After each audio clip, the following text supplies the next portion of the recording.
So, good morning dear students. Today we are going to start with a new chapter, chapter number 11. That is, here in this chapter we have got three totally different topics which we have to complete. The first topic is data types. Listen the word carefully, data types. It's very important.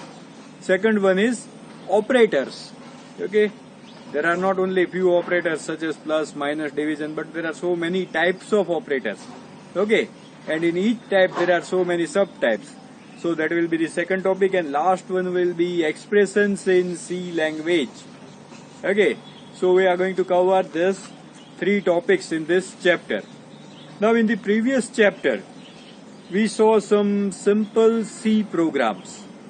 Okay. Simple means, I'll give you an example. Welcome to C language is a simple program. Other all programs were not so simple.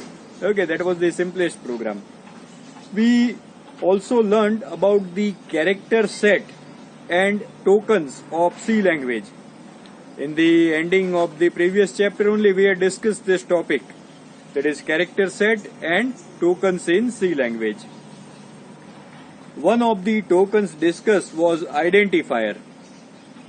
We make use of identifiers in all C programs. Suppose in our program, we have defined an identifier named date, D-A-T-E, date. Okay, we have defined an identifier named date. How do we define the identifier? We type the data type, that is int, then date. We have defined the identifier A, B, C, that is variable. It is like variable only, you consider it as a variable, defining three variables. Then we type int space A, B, C, like that way, semicolon. Right? So in the same way, if we have defined a variable date that is capable of storing a value of date. Okay. What do you think is the value that could be stored here? It could be, can we store 12.50? No, we cannot store 12.50. It should not be able to store 12.50. The answer is, it could be able to store any value from 1 to 31. Okay, today's date is 1 or say 2, or last biggest number could be 31. It should be capable of storing only 1 till 31. This example suggests that not only the identifier, but the values stored in it also is very important. Okay, not only the identifier but the value stored in it is also very important. C language uses certain keywords. Int is a keyword. Okay, remember that thing. C language uses certain keywords to identify the value that can be stored in an identifier. If you declare a variable with int data type, it will not be able to store your name. Okay, it will be able to store only numbers. Like that way it is. Then, these keywords associate a data with its types, and hence are known as data types. Okay, int, char, float, these all are different data types. Okay, and that is a keyword int. It will tell the compiler that this variable or this identifier should be able to store only integer values if it is assigned int. Like that way it is. So in this chapter we will discuss in detail the different data types available in C language. Fine. So the first topic, which is what is a data type? Okay. The type of values that can be assigned to an identifier is known as its data type. I repeat, the type of values that can be assigned to an identifier is known as its data type. If an identifier date has been assigned a value 12, then we would say that the data type of date is an integer. Okay, is integer int. Similarly, if an identifier amount, if we declare a variable amount, okay, and if it is capable of storing 99.50, then which type of data type have we given to it? Float. Am I right?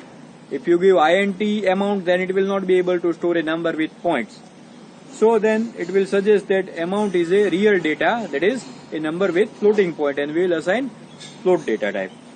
C language uses a set of keywords to relate a data with its value. These keywords identify two things: the type of values that can be stored in an identifier and the memory space required by an identifier. Now, to store a character, to store a single digit, and to store a number with floating point, all require different amount of memory type. So when you declare the data type variable with the data type, it will assign that much memory in the RAM. Each data type is allocated a fixed memory space in C. That is what I spoke just now. It is denoted by bytes. 1 byte is the combination of 8 bits. So this is the basic thing, what is data type in C. Now we will see what is the basic data types of C. So dear students, we go to the next topic, that is basic data types of C or of C language. C language supports basic data types which are integer, decimal and character. These data types are represented using the following keywords respectively, that is for integer int, for a fractional number float, and char character for character. Then we also have a primitive data type known as void. I will teach you the meaning of void later on, but you may have seen me using void before main. Whenever I type any main function, before that I always type void main, right? An identifier is associated with its data type by using the syntax data type identifier 1. Then if you want to add, if you want to declare more variables, then you can add comma in between, that is comma identifier 2, identifier 3, identifier 4 and so on. Here I have forgotten to type 2, here it should be 2 and here it should be 3. Fine, now see, the textbook author is really great. He always tries to confuse you. Sometimes here it's written variable, sometimes it's written identifier.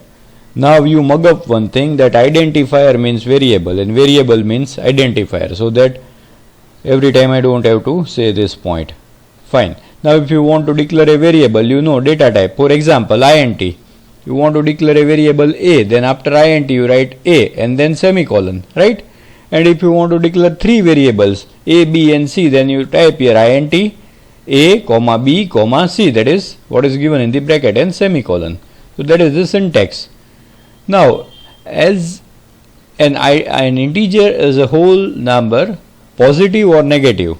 Now integer could be both positive as well as negative, with no fractional part in it. Examples: minus 99, 12, minus 10, 900, 30,000, etc. To declare such integer variables, we use the syntax. Just now only we had typed the syntax.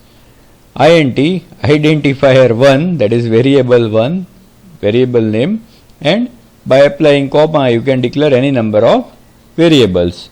Now remember this thing, such a statement in C language is known as declaration statement. I have forgotten to make this declaration statement a bold. Okay, I have forgotten to add bold effect to declaration statement. It could be asked in the MCQ, so remember this word. I always speak this word whenever I declare any variable. I use this word, that I am declaring a variable. We are declaring a variable, right? Example: int roll number. A single variable named roll number of integer data type is declared here. Int a, comma b, comma c. Then at a time, three variables named a, b and c of integer data type are declared. Then another thing I told you just now also, that whenever you declare any variable, then in the RAM, primary memory of the computer, that is RAM, what happens? Internally, some bytes of memory space are kept vacant for storing the value of that variable. So now we will learn about what happens when you declare int variable. So in ANSI C, the data type int uses 4 bytes of memory space, and its range is, what can you store if you have declared a variable with int data type? You can store a number, smallest number which you can store will be minus 2147483648. 2 biggest number you can store is up to 2147483647. You cannot store a number bigger than this or smaller than this. Now all the variables defined till now are signed, that is, they are capable of storing both positive as well as negative values. But in many situations we may not require to store a negative value at all. For example, if you want to declare a variable named roll number, now roll number will never be in minus, right? If you want to declare a variable date or say month or year, anything, then that will not be having any negative sign or positive sign before that. So in this situation, what to do? That it is possible to allocate only positive values in C language. For this purpose, we use a keyword unsigned. Just see here, before int you have to type unsigned. So what will happen? It will allocate the same bytes, 4 bytes, but you will be able to store the positive number of double size than what you were able to store here. Why? Because here some space was wasted in storing minus or plus when you used to declare a variable using int. While here, since you have clarified it is unsigned integer, it's a positive number, so it will not waste any space here, and that is why you will be able to store a number double than what you were able to store here. Fine. One more question should arise in your mind. You can that question could be, sir, if you want to store a mobile number, then mobile number starts with 9 and it's of 10 digit, you will not be able to store, right? So just now I will solve that problem also, how to store a mobile number. Before that, we continue with this thing. Now see, in the table mentioned above, the value of range depends on the number of bytes used. For signed integer, the value of range is calculated as minus 2 raised to n minus 1 to plus 2 raised to n minus 1. Here, n refers to number of bytes required. Similarly, for unsigned integer, the range is calculated as 0 to 2, right, and raised to n minus 1. Now, it is possible to increase the range of integer numbers by adding a prefix long with the integer data type. Before int, if you type long int, then you will be able to store a mobile number. Adding long as a prefix to int allocates 8 bytes of memory to the variable. Previously, it was allocating how many bytes? 4 bytes, while here it will allocate 8 bytes, and so you will be able to store a bigger number, right? We can define such variables using the syntax as given below. For example, population. If you want to store the population of the world, right, then you will need to store a bigger number. So before int you have to type long, right, like this we have to type long int and population. Now one small simple practical which is given in the textbook, figure 11.1, that I will do using C language and show you. Okay, so first I do the documentation.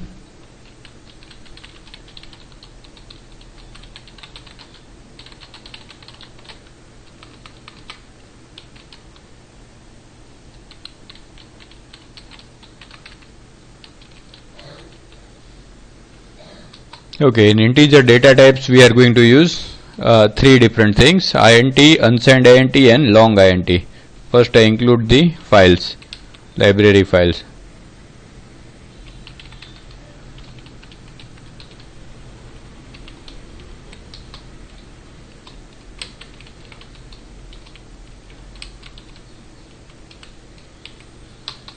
Fine. Next step is void main. Now just now I have not run any program, so I am not giving clear screen command. Now straight away I declare three variables.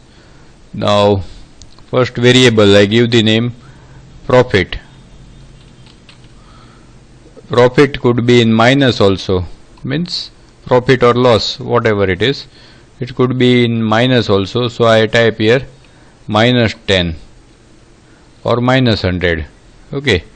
Now one more word you have to remember here is that just now I have declared a variable, and at the time of declaration itself I have assigned it a value, right? This process is known as initialization. Initialization means in Gujarati if I say કે બાળક જન્મે, okay, થોડાક વખત પછી છઠ્ઠી પછી એનું નામ પાડે, એના બદલે જન્મતાની સાથે જ નામ પાડી દીધું. આ એવું છે કે પ્રોફિટ નામનો વેરિયેબલ ડિક્લેર કર્યો અને તરત જ તેને -100 વેલ્યુ અસાઇન કરી. હવે next thing I am going to declare is unsigned integer. Unsigned int date. What is today's date? 12/13. Then third one long. Long int population. I assign any damn value.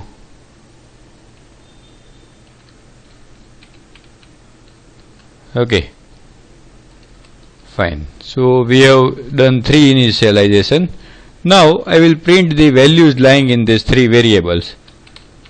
Printf. Now here what you have to learn is now first I will type here profit is so and so. So percentage d, this much you know, comma profit. That is the name of the variable. But in the case of unsigned integer, what you have to type instead of percentage d? Right, there you have to type percentage u. Printf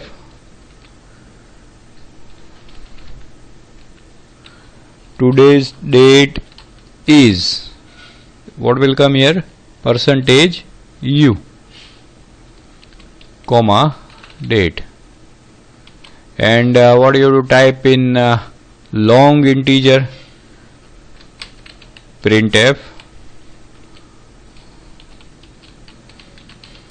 population is percentage ld will come, ld,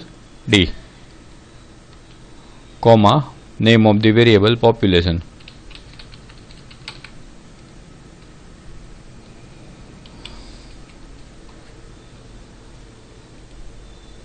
Now get ch, then close the curly brackets, right? Now I compile the program to check whether it's okay or not. Success. Run the program.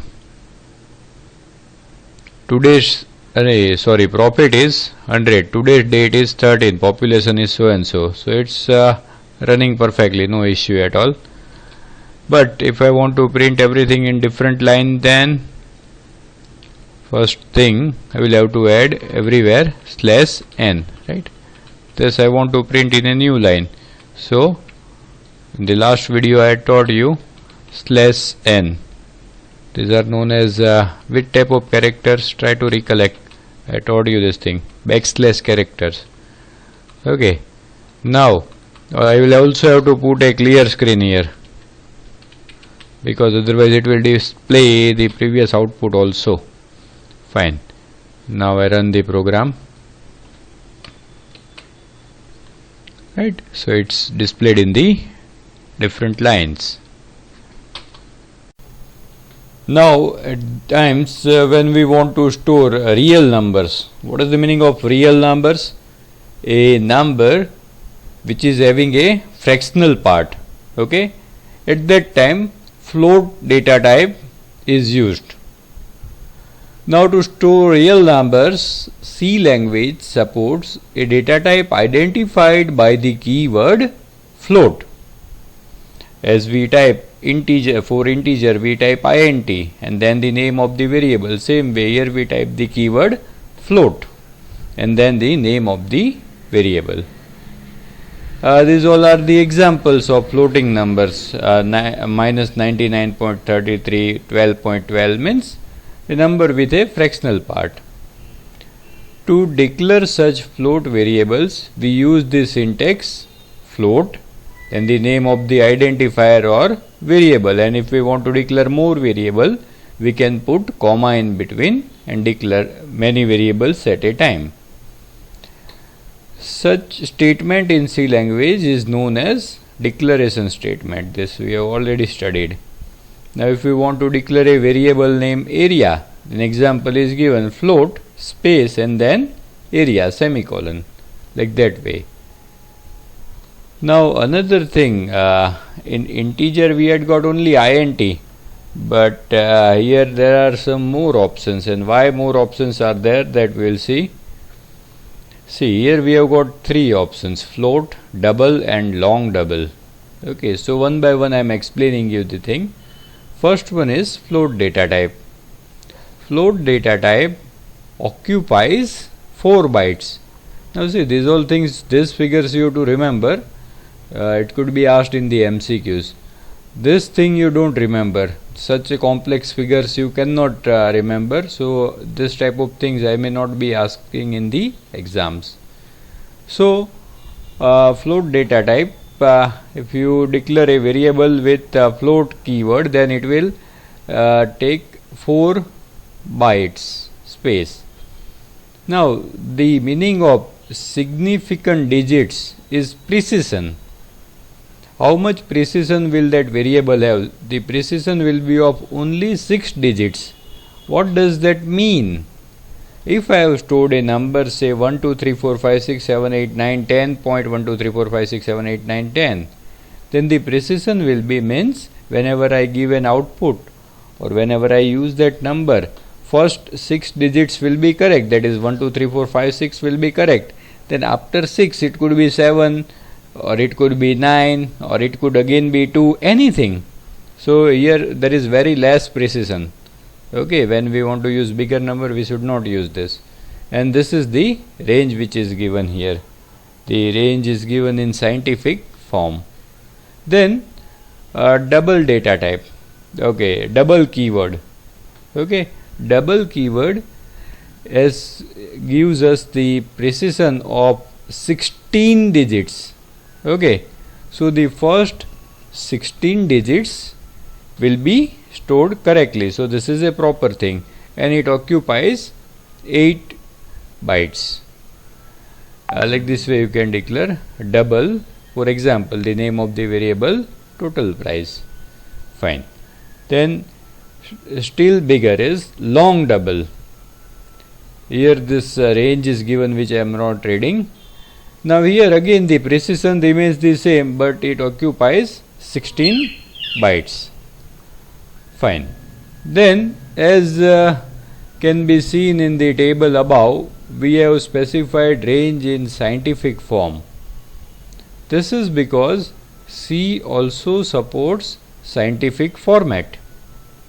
For example, 95.50 could be represented as 0.9550 space small e or capital E and 2. Here 0.9550 is known as mantissa, while 2 is known as exponent. And internally this way the space is arranged. This space 0 to 16 bits for mantissa, then 23rd to 30 bits for exponent, and 31st bit is for sign, that is positive or negative number. Now an example is given to explain you the usage of precision. One more thing is the float can be negative or positive, both. Fine. Now see, I am not doing this thing practically because otherwise the video will become too long. See, here an example is given in which three variables, first, second and third, are declared. First one with float data type, second one with double and third one with long double. Now here each variable is assigned the same value. You can read here, right? Each variable is assigned the same value. But as I told you about the matter of precision, okay, do you remember the word precision? Yes. So when we take the output, for example, printf first, then the precision will be first 6 digits will be correct, 6 or 7 digits. See 9, 8, see from here if you check, then 1, 2, 3, 4, 5, 6 till 5, 6 or maximum 7 digits will be correct. See, thereafter 51, now there is no 51 after 43. All the numbers have changed and after point all the numbers have been disappeared, right? So here there is very less precision. Then in double there is a precision of 16, sometimes 17 also, okay. So both in double and long double there is that much precision. Here you can compare the digits till 16, 17 digits, it will show the correct thing, means it will store the correct thing. Thereafter the numbers and the number after point will change. Another thing you have to remember through this example is, which could be asked in the MCQ also, is to scan or to display the value we use %d for integer, right? Like that way you have to use %f for float, %lf, remember the word lf for double, and capital L and f for long double. So this much you have to remember. Here we complete the video. If you like the video, please hit the like button. Goodbye.